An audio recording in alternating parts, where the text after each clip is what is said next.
The election of a new president to South Africa's ruling African National Congress, or the ANC, is expected to change the political landscape of the country.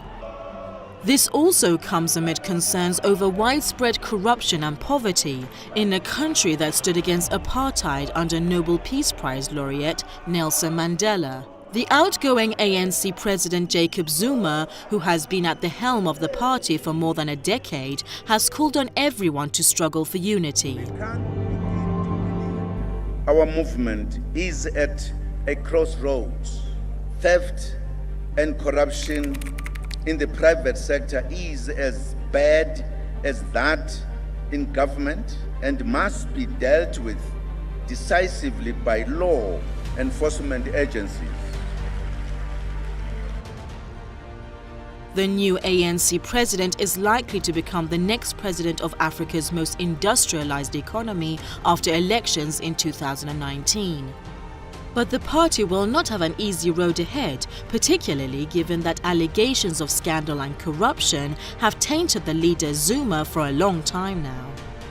The ANC did not do well in the 2016 municipal elections, in what was seen as a sign of growing public discontent with the party and its incumbent president. So it's about coming and strengthening the policies of making sure that poverty is eradicated, inequity is addressed, health, education. I was a minister, I know these issues, but everybody should understand that this conference should be about any other thing is a game. The ANC needs a break with the past. With the last 10 years, they've lost about 15% of their support, from 69% in 2004 to 54% last year. So it shows that ANC politics, the status quo is not working.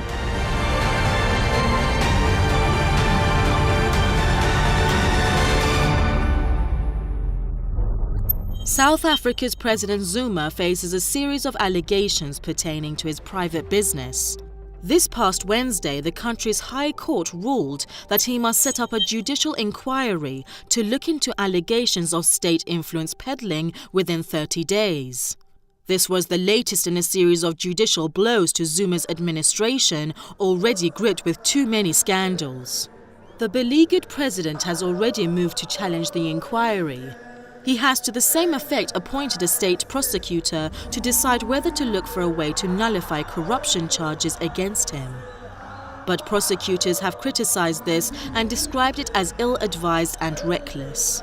I mean, corruption is a problem, but there are other aspects as well which fail the country in general. You know, when the ANC was given power in 1994, it was not direct power, it was political power. And what about the economy? The ANC is just giving us corrupt government. They're giving us a corrupt president, and the country is saying, but we don't want this man as president, but it's continuing.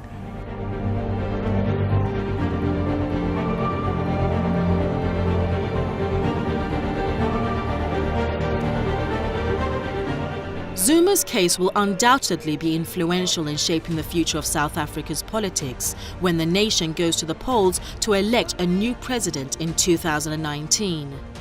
The leading contenders in the ANC election, Deputy President Cyril Ramaphosa and former African Union Commission Chair, had the economy at the top of their campaign agenda. But they had different styles and offered party members dramatically contrasting visions of the future of South Africa. But the current president, Zuma, is committed to infrastructure development of the country. Mrs. Zuma indicates that she would be a continuation of these policies to give economic wealth to all the people of South Africa and to develop the country. Her opponent, Ramaphosa, is much more tied to the financial interest of the West, and therefore probably would not follow the same path and may disrupt the entire ANC in the country if he were to be elected. South Africa's ANC party may have never been so divided as it is right now. Chances are low that the successor to the party's outgoing leader, Zuma, would be able to help differences diminish.